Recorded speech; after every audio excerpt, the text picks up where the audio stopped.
পাটিগণিতে আমরা সংখ্যা ও সংখ্যার বৈশিষ্ট্য জেনে বিভিন্ন গুরুত্বপূর্ণ সমস্যার সমাধান করেছি। এবার আমরা গণিতের সবচেয়ে গুরুত্বপূর্ণ শাখা বীজগণিত সম্পর্কে জানব। সাথে আছি আমি নাহিদ হাসান সজীব, সানশাইন মডেল স্কুলের গণিত বিষয়ের শিক্ষক। শুরু করা যাক আজকের ক্লাস। ষষ্ঠ শ্রেণী থেকে শুরু হয় বীজগণিতীয় রাশি। বীজগণিতীয় রাশির ভিতরে থাকে বীজগণিতীয় প্রতীক, সহগ, চলক এবং সূচক। আজকে আমরা দেখব বীজগণিতীয় প্রতীক।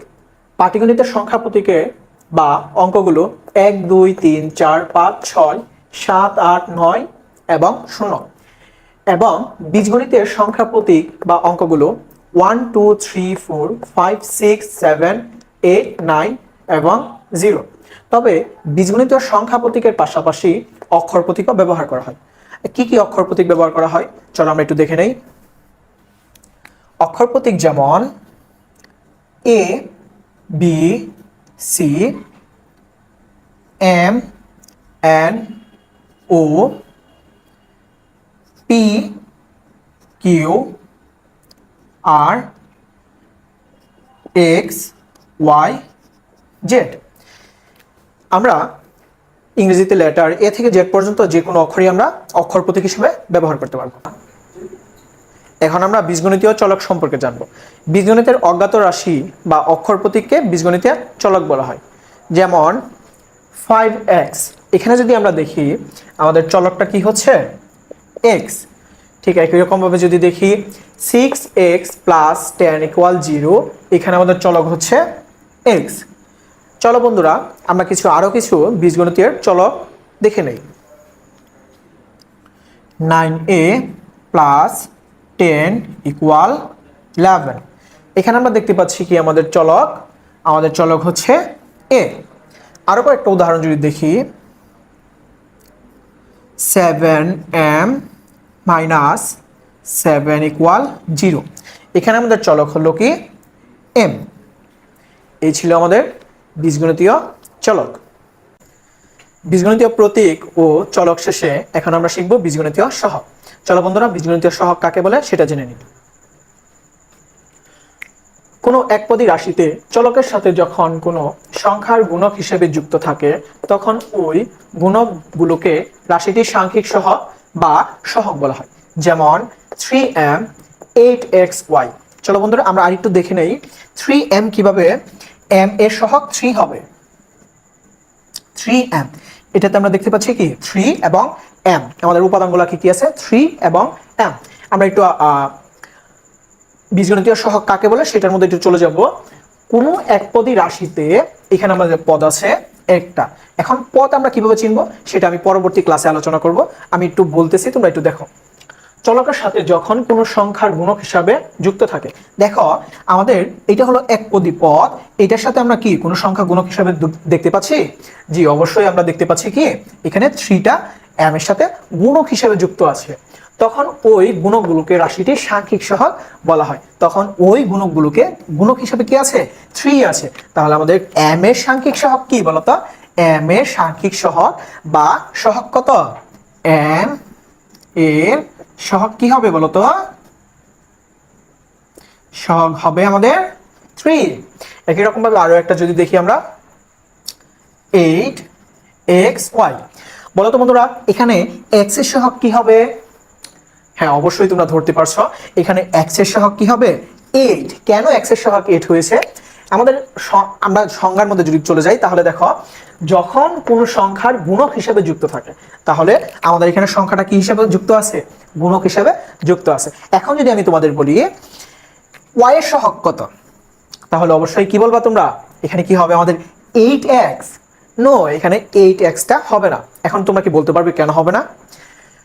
কারণ আমার এই x টা হলো কি অক্ষর প্রতীক, x টা সংখ্যা না। আমাদের বলা ছিল কোনো সংখ্যা গুণক হিসেবে যুক্ত থাকতে হবে। অবশ্যই তাহলে কি লাগবে? আমাদের সহগটা হতে হবে অবশ্যই যে কোনো সংখ্যা বা বীজগণিতীয় সংখ্যা। চলো বন্ধুরা আমরা আরেকটা দেখে ফেলি a + 2v। যদি আমরা এখানে দেখি a এর সহগ কত? a এর সহগ কত?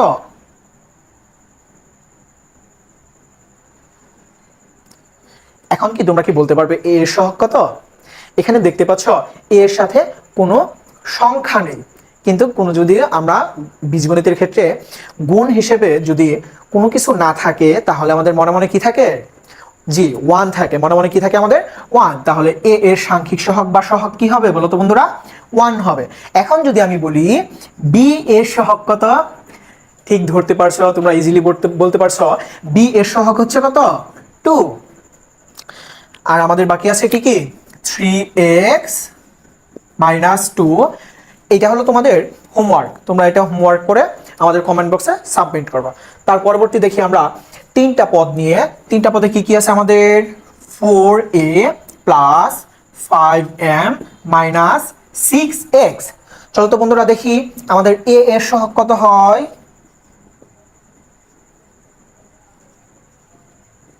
বলো তো বন্ধুরা a এর সহগ কত?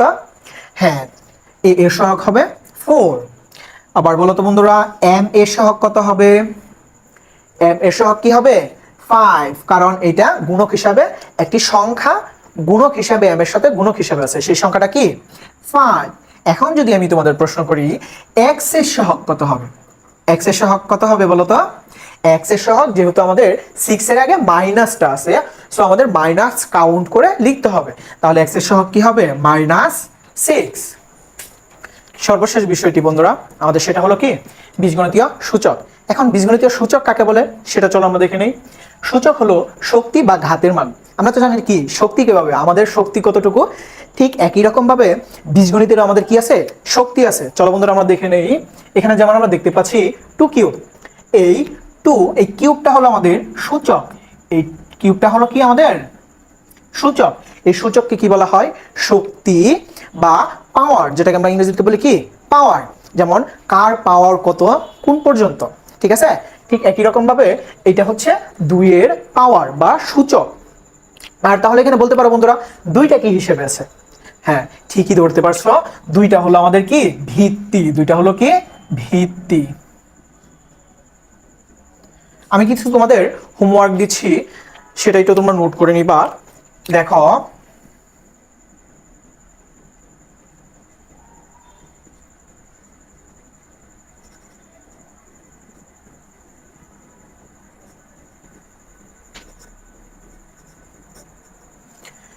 এখানে দেখতে পাচ্ছি 5 কিউব। এখানে আমাদের বীজগণিতীয় 5 এর সূচক কত সেটা তোমরা এখানে লিখবা। 8⁻7 সেটা লিখবা এবং 10⁻5 সেটা লিখবা। এখন আমাদের বীজগণিতীয় সূচক, আমরা সূচকটা কিভাবে পড়ব চলো বন্ধুরা সেটা আমরা একটু দেখে নেই। এটাকে আমরা বলবো যদি কোনো কিছুর উপরে পাওয়ার 2 থাকে। কোনো কিছুর উপরে কি থাকে? পাওয়ার 2। যেমন যদি আমরা বলি এর উপরে 2 আছে, তাহলে আমরা 2 থাকলে তাহলে সেটাকে বলবো কি? স্কয়ার। 2 থাকলে বলবো কি? স্কয়ার। তারপরে আবার যদি দেখি কোনো কিছুর উপরে 3 আছে, বন্ধুরা কোনো কিছুর উপরে 3 থাকলে আমরা কি বলবো? সেটাকে বলবো কিউব। সেটাকে কি বলবো? কিউব। যদি কোনো কিছুর উপরে 4 থাকে তাহলে 4 থেকে শুরু হবে আমাদের টু দি পাওয়ার যে সংখ্যাটা থাকবে সেই সংখ্যা। যেমন এখানে কি আছে? 4 আছে, তাহলে আমরা এটাকে বলবো কি? a⁻4। এটাকে কি বলবো? a⁻4। ঠিক একই রকম ভাবে আমরা যদি দেখি 10 এর উপরে 6 থাকে তাহলে এটাকে আমরা কি বলবো বন্ধুরা? 10⁻6। এটাকে কি বলবো? 10⁻6। এই ছিল আমাদের আজকের বীজগণিতীয় প্রতীক, সহগ, চলক ও সূচক নিয়ে বিস্তারিত আলোচনা, যা ছিল আমাদের পার্ট 1 এর। এবং পরবর্তী পার্ট 2 এর ভিডিও দেখার আমন্ত্রণ জানিয়ে আমি নাহিদ হাসান সজীব আজকের মতো শেষ করছি। আল্লাহ হাফিজ।